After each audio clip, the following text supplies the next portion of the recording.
రోజు రోజుకి కేసీఆర్కి కరెంట్ షాక్ తగలనుంది. సో దాదాపు ఇప్పటికే వారిని విచారణకు రమ్మని చెప్పేసి కూడా నరసింహారెడ్డి గారు లేఖ రాశారు. వారికి నోటీసులు కూడా ఇవ్వడం అనేది జరిగింది. సో వారు 12 పేజీల లేఖతో మళ్ళీ కమిటీకి సంబంధించిన నరసింహారెడ్డి గారికి మళ్ళీ రిప్లై ఇవ్వడం అనేది జరిగింది. అసలు మీరే ఆ పదవికి రాజీనామా చేసి వెళ్ళిపోండి అని చెప్పేసి కూడా వ్యంగ్యంగా కేసీఆర్ గారు జవాబిచ్చారు. సో మరి ఆ విషయం అనేది రోజు రోజుకి దాంట్లో ఉన్న లోపాలు కూడా వెలికితీస్తున్నారు. దాదాపుగా 1 కాదు 2 కాదు 6,000 కోట్లు తెలంగాణకి నష్టం చేకూర్చిందని చెప్పేసి కూడా చెప్తున్నారు.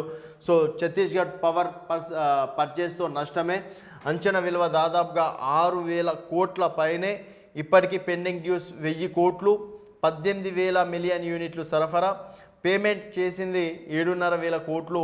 ఒప్పందంలో యూనిట్ ధర 3.90 చివరకు అది 5.64 చేరుకున్నది. వడ్డీలతో కలిపి అదనపు భారం 3,000 కోట్లు. విద్యుత్ శాఖ తాజా లెక్కల్లో వెల్లడి. సో యూనిట్ కాస్ట్ వచ్చేసి 5 నుంచి 5.46కు పెంపు, 3.90 అయినప్పటికీ చివరికి అది 5.64కు పెరిగిందని ఆ శాఖ నివేదికల ద్వారా స్పష్టమవుతుంది. ఇంకా బకాయిల వివాదం చూసుకున్నట్టయితే యూనిట్ ధర కంటే వడ్డించిన ఛార్జీలతో దాదాపుగా 3,110 కోట్లు అదనపు భారం పడినట్లయిందని లెక్కల విశ్లేషణలో తేలింది. ఛత్తీస్గఢ్కు చెల్లించాల్సిన బకాయిల విషయంలో 2 రాష్ట్రాల మధ్య వివాదం నెలకొన్నదని, ఇంకా అది పరిష్కారం కాలేదని అధికారులు సమాచారం. సో ఇప్పటికీ దాదాపుగా 1,081 కోట్ల బకాయిలు ఉన్నట్లు తెలంగాణ చెప్తున్నా. వాస్తవానికి అది 1,715 కోట్లు అని ఆ రాష్ట్ర విద్యుత్ సంస్థలు లెక్కలు చూపుతున్నాయి. ఈ బకాయిల వివాదంపై ఆ రాష్ట్ర ఎలక్ట్రిసిటీ అపిలేట్ ట్రిబ్యునల్లో సైతం ఫిర్యాదు విచారణకు దశలో ఉన్నట్లు అధికారులు పేర్కొన్నారు. మొత్తం 2015లో మొదలైందని అనుకున్న ఈ స్థాయిలో రాష్ట్రానికి అందలేదని, అరకొర సరఫరా అయినట్టు ఉదాహరించారు. ఒప్పందం ప్రకారం 1000 మెగావాట్లు రావాల్సి ఉన్నా ఎప్పుడు సాఫీగా రాలేదని పేర్కొన్నారు. విద్యుత్ సంస్థలు మరింత నష్టాల్లోకి 2015 నుంచి 2022 వరకు రాష్ట్ర విద్యుత్ సంస్థలపై పడిన అదనపు భారం దాదాపుగా 2,083 కోట్లని, చివరకు అది 2022 ఏప్రిల్ నుంచి విద్యుత్ సరఫరా నిలిచిపోయిందని గుర్తు చేశారు.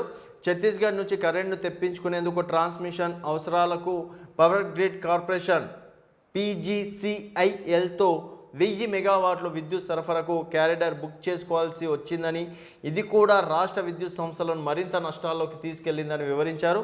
బుకింగ్ ఒప్పందం ప్రకారం విద్యుత్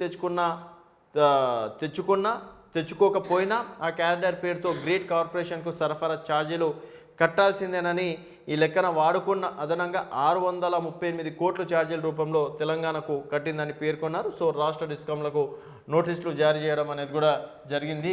సో 24 గంటలు కరెంట్ ఇస్తున్నామని చెప్పేసి బీఆర్ఎస్ పార్టీ నేతలు చెప్పి దాదాపుగా 6,000 కోట్లు తెలంగాణకి నష్టాన్ని చేకూర్చారని చెప్పేసి కూడా దీంట్లో చెప్తున్నారు. ఈ విషయంలో మరి కేసీఆర్ త్వరలో అరెస్ట్ అయ్యే అవకాశాలు ఉంటాయని చెప్పేసి కూడా అంటున్నారు.